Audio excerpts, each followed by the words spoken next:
మనం ప్రతి మేల్ కావచ్చు, ఫీమేల్ కావచ్చు, ఏజ్ కావచ్చు, క్యాస్ట్ వైజ్ అన్ని ఎవ్రీథింగ్ కన్సిడర్ చేసాము. అన్నీ చేసుకున్నాక మీకు ఒక ఫైనల్ రిపోర్ట్ ఇస్తున్నాను.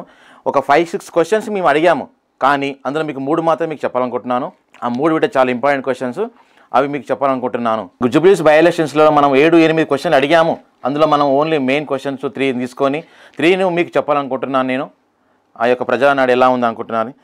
మొత్తం మనము రేపు జరగబోయే ఉప ఎన్నికల్లో మీరు ఏ చూసి ఓటు వేస్తారు అన్న క్వశ్చన్కు పబ్లిక్ ఏమన్నారు అంటే, క్యాండిడేట్ను చూసి ఓటు వేస్తున్న వాళ్ళు 46.20, పార్టీని చూసి ఓటు వేస్తున్న వాళ్ళు 31.27, క్యాస్ట్ను చూసి ఓటు వేస్తున్న వాళ్ళు 4.43, ఇంకా 3 సంవత్సరాల కాంగ్రెస్ గవర్నమెంట్ ఉంది కాబట్టి వాళ్ళకి అలా చూసి ఓటు వేస్తున్న వాళ్ళు 5.63, లోకల్ ఏరియా డెవలప్మెంట్ అవుతుంది, లోకల్ ఏరియా డెవలప్ కావాలని కోరుకుంటున్న వాళ్ళు 7.9%, గోపీనాథ్ డెత్ యొక్క సింపతి చూసి ఓటు వేస్తున్న వాళ్ళు కేవలం 2.34%, డబ్బు తీసుకున్న ఓటు వేస్తున్న వాళ్ళు 0.82%, హైడ్రా పనితీరు చూసి ఓటు వేస్తున్న వాళ్ళు 1.33%, అలాగే నా ఫ్రెండ్స్ కానీ మా ఫ్యామిలీ మెంబర్స్ కానీ వాళ్ళ యొక్క డిస్కషన్ చేసి ఓటు వేస్తున్న వాళ్ళు ఓన్లీ ఫర్ 1% మాత్రమే.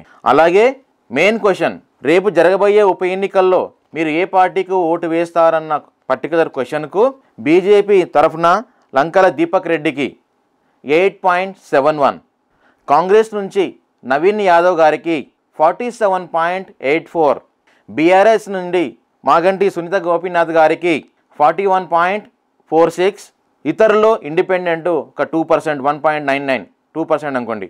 ఓవరాల్గా చూసుకోండి, ఇక్కడ కాంగ్రెస్ పార్టీ 47.84 తోటి గెలుస్తుంది. సెకండు 41.46 బీఆర్ఎస్ పార్టీ మాగంటి సునీత గారికి ఓట్లు వస్తున్నాయి. ఇందులో ఒక 2% ఎర్రర్ ఉండొచ్చు, ఎందుకంటే మనము ప్రజలు ఎక్కడైనా చెప్పలేము కావచ్చు, ఎందుకంటే గ్రౌండ్ రియాలిటీ అందరూ కరెక్ట్గా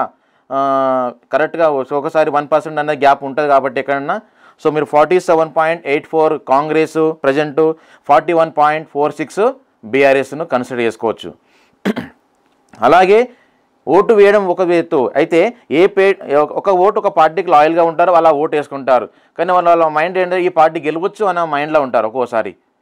కాబట్టి ఏ పార్టీ గెలిచే అవకాశం ఉంది మీ డివిజన్, మీ యొక్క అసెంబ్లీలో అన్నప్పుడు ఓటు వేసుడు వేరు, ఏ పార్టీ గెలవచ్చు అన్నది వేరు. మళ్ళీ ఏ పార్టీ గెలవచ్చు అన్నప్పుడు బీజేపీ గెలుస్తుంది అన్న వాళ్ళు 11.52, అలాగే కాంగ్రెస్ గెలుస్తుంది అన్న వాళ్ళు 50.32. అంటే ఇక్కడ దగ్గర ఒక 2% పెరిగింది. ఇక్కడ కాంగ్రెస్ గెలుస్తుంది అన్న వాళ్ళు, బీఆర్ఎస్ గెలుస్తుంది అన్న వాళ్ళు 37.9%. ఇది ఓవరాల్గా ఉన్న ఇన్ఫర్మేషన్, సర్వే రిజల్ట్ ఇది.